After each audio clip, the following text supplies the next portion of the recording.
Окей, всем привет и всем здравствуйте. Добро пожаловать на мой канал Тура Partayana.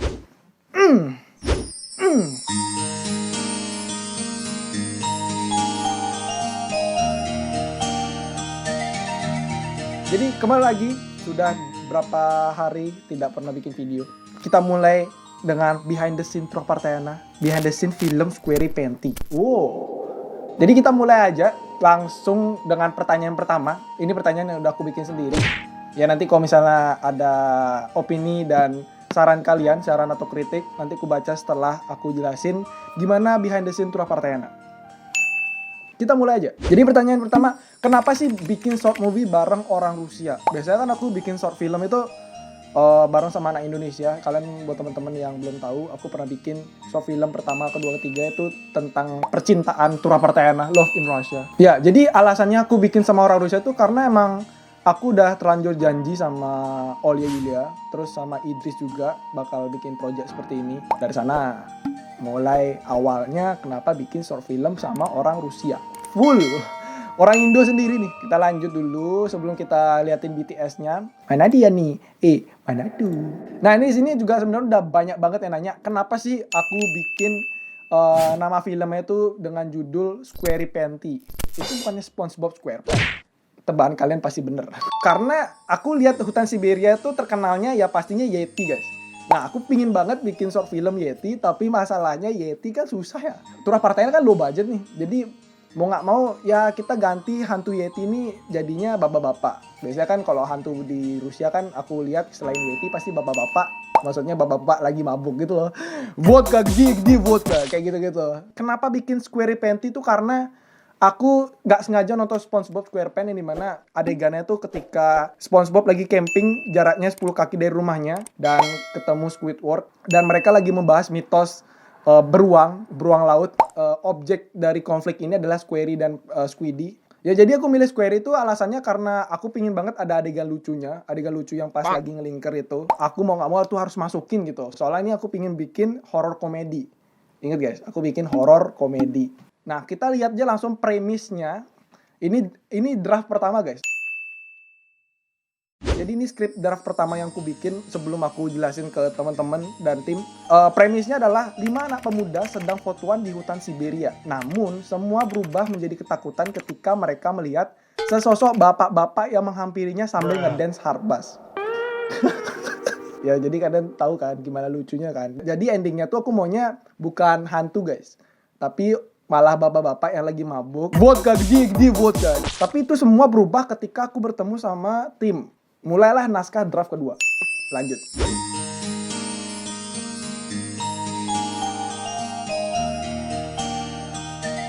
Sebelum kita mulai draft kedua, aku jelasin dulu. Itu kita mulai cari lokasi dulu. Soalnya sudah fix aku bakal pingin bikin itu di hutan. Mau nggak mau harus nyewa villa. Может, как будто она наверху поднялась, смотри. Как будто наверх поднялась. Здесь снять, как будто это верх. Да. Wow, kelasnya. Nah, jadi aku dicariin villanya tuh, ya villanya sesuai budget Tura Partayana. Aku nyewanya sehari doang di sini. Dan aku maunya tuh bener-bener selesai full sehari. Aku yakin bisa karena short movie filmnya itu kan simple. Draft pertama kan simple. Harbas aja gitu. Ya ini villanya lumayan ya. Kok villa sih anjir? Ya perumahan pondok jauh dari kota itu ya. Kita sebutnya namanya dacha atau nggak cottage. Kayak gitu sih. Nih. Berat nih. Wow. Это баня. 100 градусов. 100 градус ah. Уши заворачиваются. Normal di Ruski. Blin. Tuh, kita sana ya. В Индонезии нету бани. Ini tuh kan. Oke, ini rumahnya.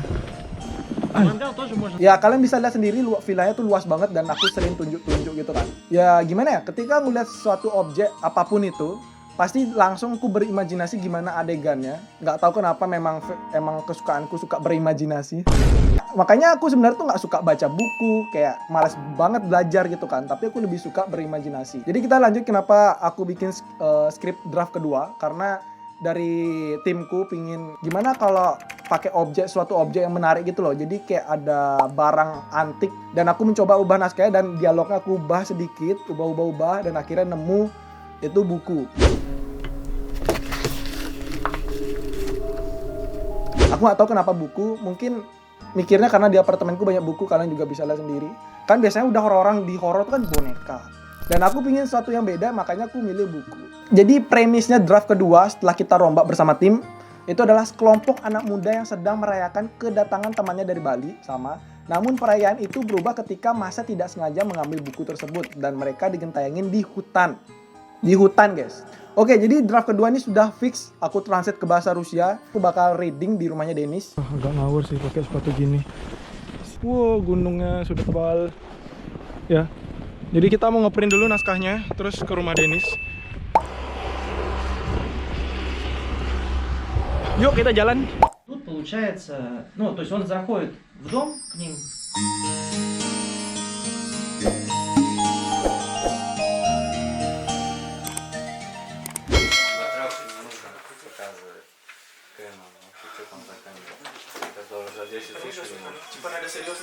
Di hari pertama sulitnya itu ketika aku menjelaskan pakai bahasa Rusia. Dan aku juga berusaha untuk memberitahu ke mereka bahwa film itu bukan kayak fitgram ya. Maksudnya video-video lucu di Instagram yang dimana kalau kita syuting itu harus cepet dan ngeditnya tuh banyak transisi gitu loh. Seret gitu. Ribet lah pokoknya. Tapi film itu syutingnya butuh proses yang contohnya tuh kayak tarik nafas, terus toleh kanan, toleh kiri. Надо сначала ситуацию населить, потом как мы боимся.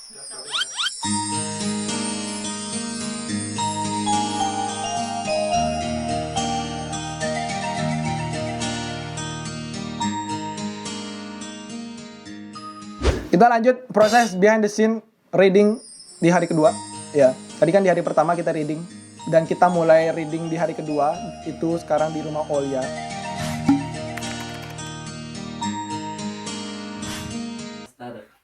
А почему мы не стоим вот это? Не знаю, они сели, мы тоже сели. Ну, давайте станем.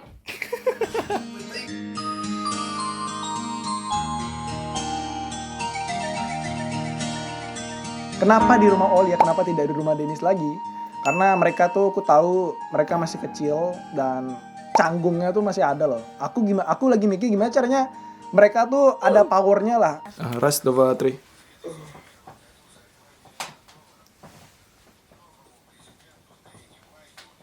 Много еще.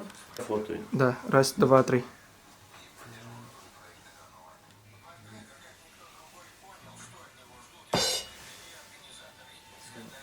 Он же сначала типа такой опа, типа посмотрит, и типа мы на него отреагируем, потом посмотрите, что он делает. Вот так вот, да? Да. Я же правильно думаю? Да, правильно. Ya pokoknya pas reading di hari kedua ini aku tetap jelasin gimana seriusnya ini film. Aku nggak mau takutnya ya kalian tahu sendiri lah di video kan mereka banyak main-main gitu loh. Dan di reading pun pas lagi reading pun juga mereka banyak main-main.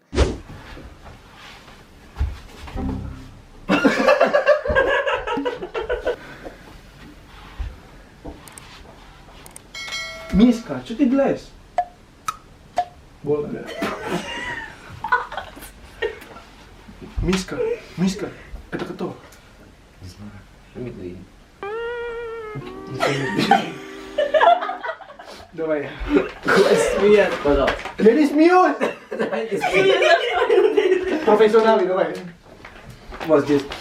Если медведи, тогда они кричали как медведи, не как люди, понимаешь? Значит, кто это? Не знаю, сейчас посмотрю. Да, медведь. Ya, jadi kalian sudah lihat ini pasti udah adegannya tidak ada di film.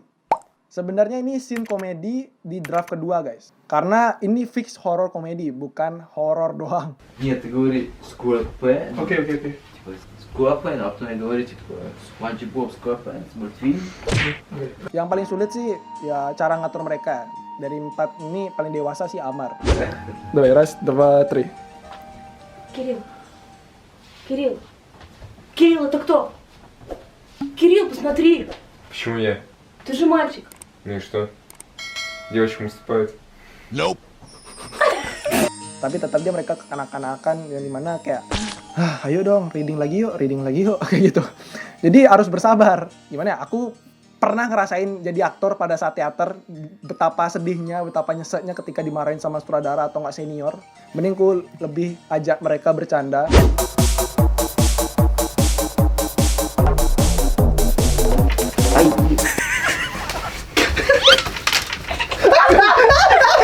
Meskipun mereka main-main, itu dapat hasil yang terbaik sih bagi mereka. Раз, два, три.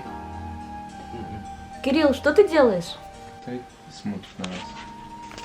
Кто смотрит? Ты еще видишь, кто кого-то там? Да. Да. Кто он? Мужчина? Типа. Нет, я упал.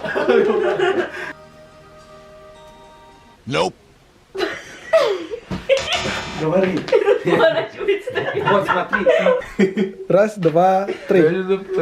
Раз, два.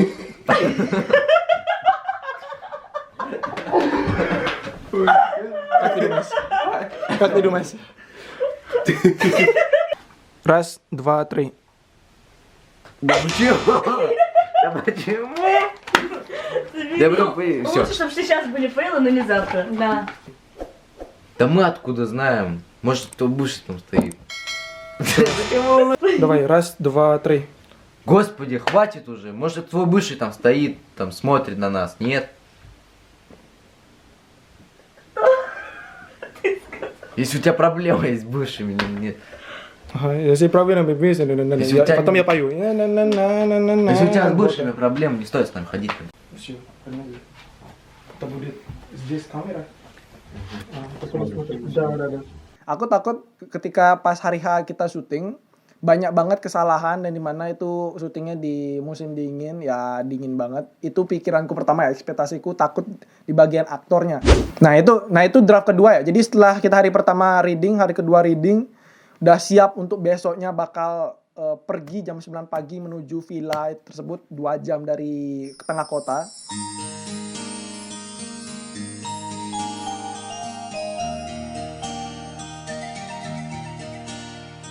Check innya jam 12, tapi aku datang jam 9 biar di sana langsung reading. Takutnya nanti pas operator udah siap, aktornya belum siap, jadi reading lagi, latihan gimana nanti syutingnya.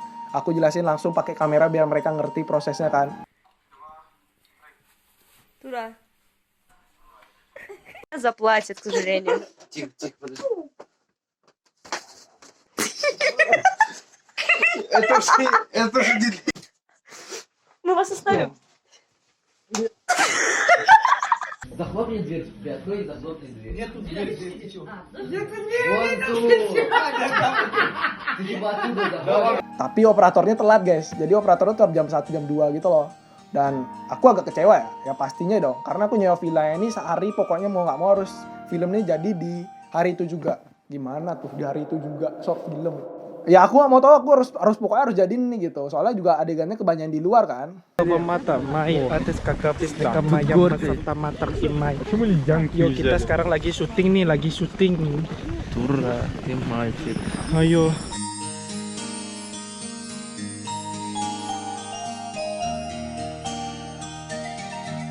Terus aku lihat HP ku sendiri, ternyata minus 11.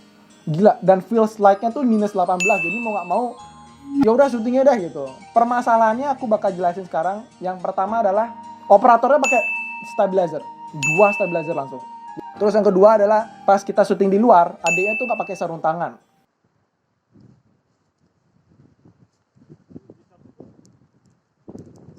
Холодно? Нет, жарко. Зашел бы.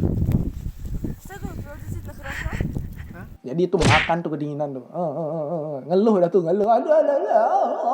Padahal udah malam-malam aku jelasin kan kemarin malam tuh. Ingat ya apa yang dibawa kalau syuting itu sarung tangan, kuplo, terus pakai pakaian hangat ya. Kan orang tua udah ngasih tahu, tapi kenapa mereka lupa? Terus tangannya merah-merah gitu kan. Adegan pertama, terus balik lagi ke villa, lagi balik kedua buat adegan kedua. Jadi ribet banget lah. Nah ini juga masalahku yang utama. Ini bener-bener pas syuting kehabisan waktu. Ternyata ini syutingnya hanya 40% doang dari keseluruhan adegan. Makanya aku agak sedih, aku telepon cewekku, nangis aku. Aku gagal nih film, gagal. Aku nggak mau lagi bikin film kayak gini, aku nggak mau ngatur orang Rusia. Kenapa aku nggak mau ngatur orang Rusia? Karena mereka tuh susah diatur. Mereka gimana ya? Pasti kalian ngerasain sendiri.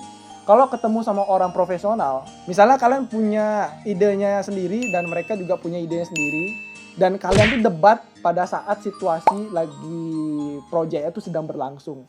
Bayangin tuh. Jadi aku udah kasih tahu gini loh cara syutingnya. Aku udah kasih itu loh storyline-nya. Udah aku gambar nih, gambarnya kayak gini. Meskipun gambarnya kayak bukan orang, tapi sebenarnya ini orang. Ya pokoknya intinya mereka udah ngerti. Cuma masalahnya itu ada beberapa part yang mereka pingin shoot dan itu banyak banget ngabisin waktu. Itu sedikit kecewa sih. Мне кажется, Тура больше всех устал. Да не, он вчера спал, знаешь, сколько он пришел домой. Целых 4 часа. Черный, Кирилл, что ты делаешь? Вот этого всего не было. У нас вот отсюда идет, типа, Кирилл, что ты делаешь? По-моему, человек долго нас стоит, смотрит. Yang mana bagian aku shoot sendiri, yang mana bagian operatornya. Nah, ini bagian aku sendiri nih. Kalian bisa lihat betapa bodohnya kalau kalian detail orangnya. Pasti kalian lihat ada Yulia lagi duduk di sana dan di sana ada penampakan naik ke atas. Gobloknya aku masukin.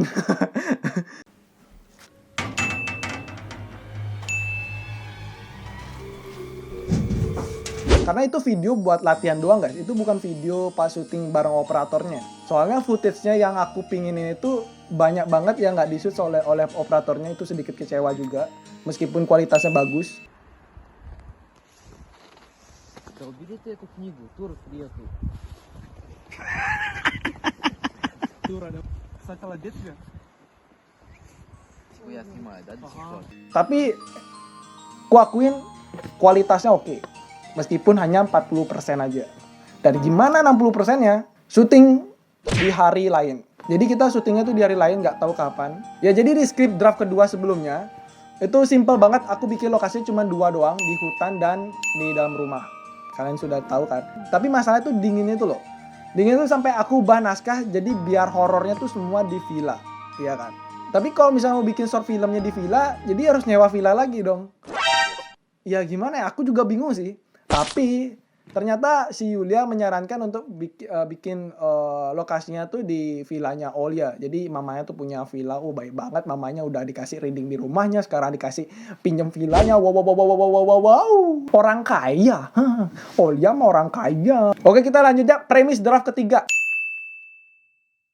Jadi draft ketiga ini bukan lagi komedi, ini horror misteri. Premisnya adalah sekelompok anak muda yang sedang merayakan kedatangan temannya dari Bali sama. Namun perayaan itu berubah ketika Masa tidak sengaja mengambil buku tersebut. Sama.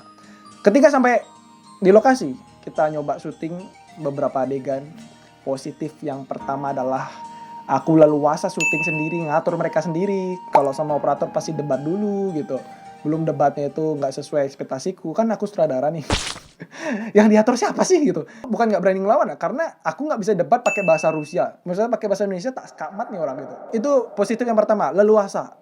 Yang kedua, ngatur orang itu nggak terlalu banyak. Itu alasanku kenapa nggak ngundang operatornya. Kalau misalnya aku ngajak mereka juga nanti, loh kok Rami nggak ada bapak-bapak, nanti orang tuanya Olia gimana? Что там? Я засмеялся, слушай. Так это... Медведи, наверное. Если медведи, они кричали как медведи, не как люди, понимаешь? А кто это? Ну не знаю, сейчас посмотрю. Jadi intinya di situasi ini, aku kehabisan waktu untuk mengatur sebagai operator dan aktor. Tapi di sisi lain juga kalau ada operator, aku juga kehabisan waktu untuk berdebat. Apa solusiku gitu. Jadi serba salah gitu kan. Jadi solusinya bagiku untuk kedepannya di proyek ini, ya pastinya harus bertahap lah. Adegan 1, adegan 2, adegan 3. Tapi setidaknya di adegan ini, aku sudah mulai fix 60% dari semua adegan. 60%, cuman tambahnya 20%. Jadi galaunya tuh nangis dulu sama cewekku. Aduh, kayak udah proyek ini gagal. Aku udah gak mau bikin proyek ini. Nggak bercanda. Nah, itu adalah draft ketiga. Itulah situasi kenapa bisa sampai dirombak naskahnya setelah syuting beberapa adegan. Jadi ini adalah rombakan naskah terakhir Tropartena. Draft keempat. Jadi ini genrenya adalah horror komedi. Balik lagi. Labil kan? Tropartena labil kan? Nah, hati-hati cuma Tropartena. Labil tuh udah. Oke, premis Square Pentis. Kelompok anak muda yang sedang berkumpul untuk merayakan kedatangan temannya dari Indonesia. Sama. Namun, setelah perayaan berlangsung, Masa tidak sengaja menemukan sebuah buku Square Penti. Sama. Dan membuat kenyamanan hidupnya terganggu sejak setelah dia membawa pulang buku tersebut. Jadi semua konfliknya itu di rumahnya Olia. Dari awalnya keren-keren villanya nyewa sehari, terus villa numpang, karena numpang lagi di apartemen Olia. Baik sekali, kurang baik apa coba tuh orang tuanya. Oke, kita lanjut ya. Jadi sudah fix draft keempat, aku udah semangat akhirnya. Jadi setelah sebulan lebih aku tidak melanjutkan proyeknya ini karena lagi galau, bingung gimana cara nyatuin beberapa adegan yang sudah di syuting. Itu aku bisa nyatuin beberapa adegan yang sudah syuting itu berdasarkan dari mimpi. Mimpi itu paling enak. Jadi mimpi itu kan bebas ya. Mau ada mimpi ketemu mantan, ada mimpi tiba-tiba jadi orang kaya, ada mimpi tiba-tiba kencing tapi beneran ngompol. Maksudnya mimpi itu nggak jelas gitu loh. Nah ini aku bisa masukin pada saat adegan villa pertama dan villa kedua. Dan aku bakal bikin aktornya itu bukan berlima lagi. Jadi cuma 2 aktor doang yang benar-benar terlibat di cerita tersebut, yaitu Olia dan Yulia. Sedangkan Idris, Amar, si Amar tuh ujian ya, udah mulai ujian. Kayak makeup sudah seperti hantu lucu, kayak vlog pocong Tropartayana.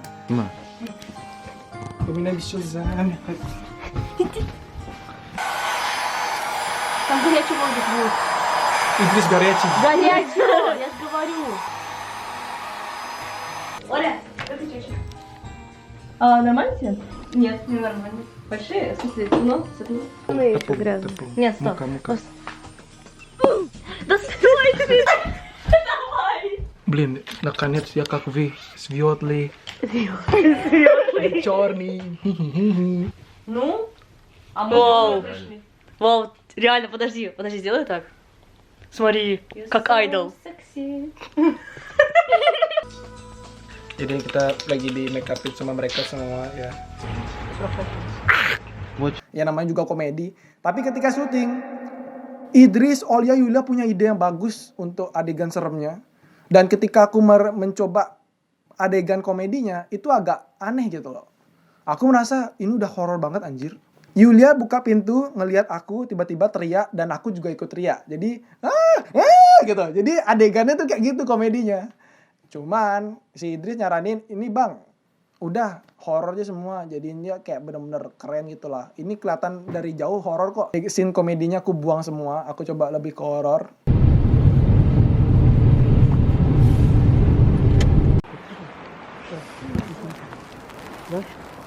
Раз, два, три.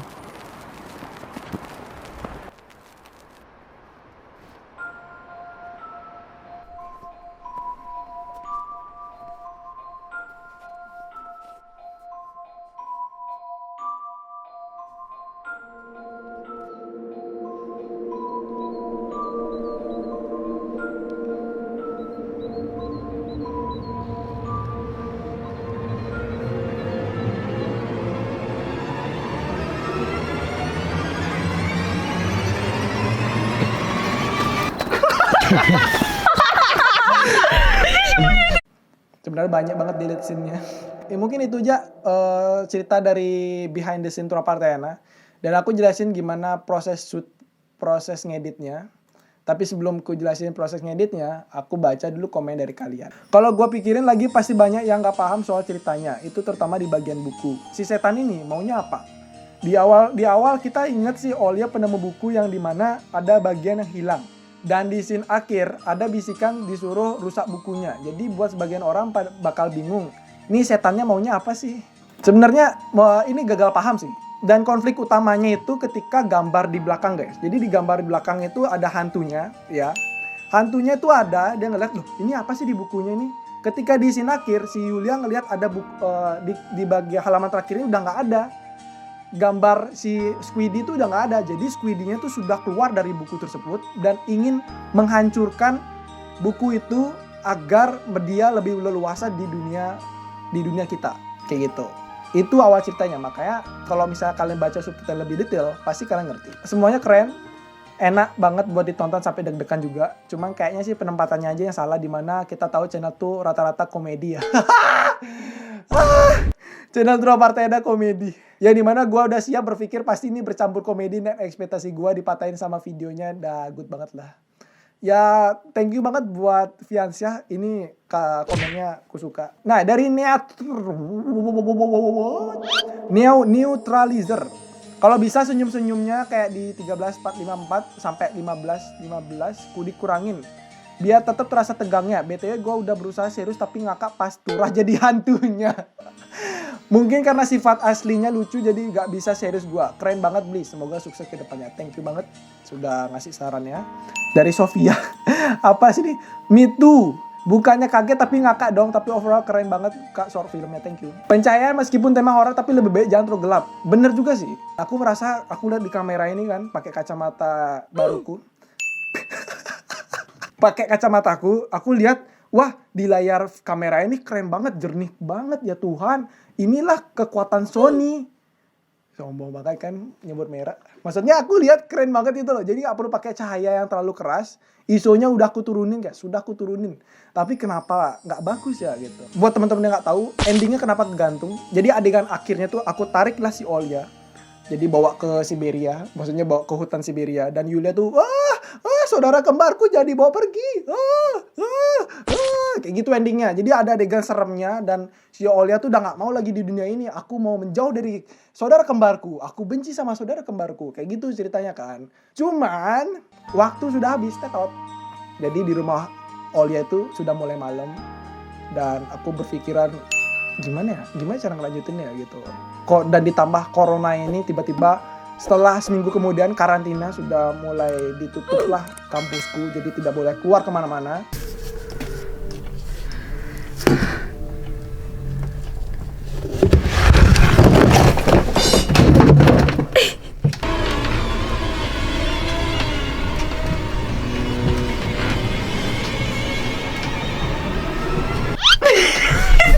Jadi maklumin aja aku semua cerita, semua adegan ini gimana cara jadiin satu itu aku berharap dari proses editing. Squiddy-nya kurang lama scene-nya soalnya ayahanda bagus makeup begitu. Maju terus film anak bangsa Rantauan Toms Rusia. Thank you buat Arif Ardi Pratama. Dari Wulan Ridanti, tiba-tiba salah fokus sama namanya Budi. Mohon maaf ya, aku nggak tahu sumpah. Aku bikin naskah tuh, aduh apa namanya, udah Budi lah. Terus aku nonton Masa and the Bear, ya udah Masa Miska ya dah. Pesan dari film ini, jangan baca buku. Mantap bro. Jangan kebanyakan rebahan. Mantap mbak. Terus lanjut dari Rian Hadi. Pesan dari buku ini, jangan temenan sama Budi. Untuk masalah backsound, gue akuin memang ini butuh proses yang cukup lama. Aku ngeditnya kira-kira 3 minggu lebih. Ya, tapi 3 minggu ya tuh kayak nyicil-nyicil gitu lah. Karena kan aku ada konten juga. Terus kuliah, skripsi, gimana cara bagi waktu itu di kamar terus kerjanya ngedit. Jadi kendalanya saat editing itu aku orangnya penakut guys. Aku takut-takutan. Aku suka film horor tapi takut nontonnya. Aku suka tapi takut. Kalau sama mantan pura-pura berani. Intinya dari behind the scene ini aku harap kalian kalau ada project seperti ini kalian sudah merasakan ekspektasinya, merasakan pengalaman berdasarkan Turah Partayana. Kalau kalian ada poinnya dari ceritaku ini, kalian bisa komen di bawah. Dan di sini aku pengen banget bikin komunitas yang dimana itu menjadi wadah untuk kalian semua yang suka bikin naskah, yang pengen jadi aktor, yang kemungkinan yang mungkin bisa aku filter dan aku bisa ajak kolaborasi bareng kalian gitu. Jadi kalau kalian punya nama untuk komunitas itu, kalian bisa komen juga di bawah. Sampai sini aja vlog Turah Partayana. Terima kasih sudah menonton dan jangan lupa subscribe dan like. Oke? Давай, пока.